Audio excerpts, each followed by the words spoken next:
অসুবিধা আছে তোদের। কি বলেছে কি ভালো করে বলো। বিকেট থেকে তোরা ঘুরে আইগা, তোদের অসুবিধা আছে। কে বলেছে এটা? টিএমসির লোক, বিরোধী লোক টিএমসি। আগেও বলেছে? আগেও বলে, এখনো বলছে। তো এই হুমকি অগ্রাহ্য করে পার্টিটা আজও কেন করছো?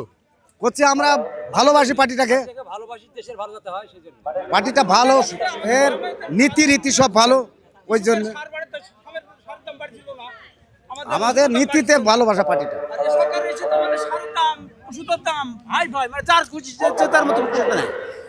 বিষের যা দাম আমার ভিড়তে পারেনি বিষের কাছে।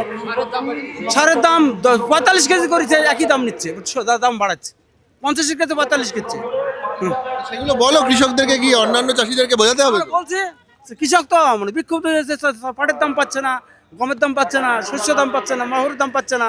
লক্ষ্মীর ভান্ডার দিয়ে কি সব ঢেকে দেওয়া যাচ্ছে? লক্ষ্মী ভান্ডার ঢেকে দিচ্ছে, ওইতেই খুব সন্তুষ্ট। আর এই যে জমির টাকা দিচ্ছে, বড় লোকরা জমির টাকা পাচ্ছে, যারা ভাগে দিচ্ছে তারা তো জমি টাকা পয়সা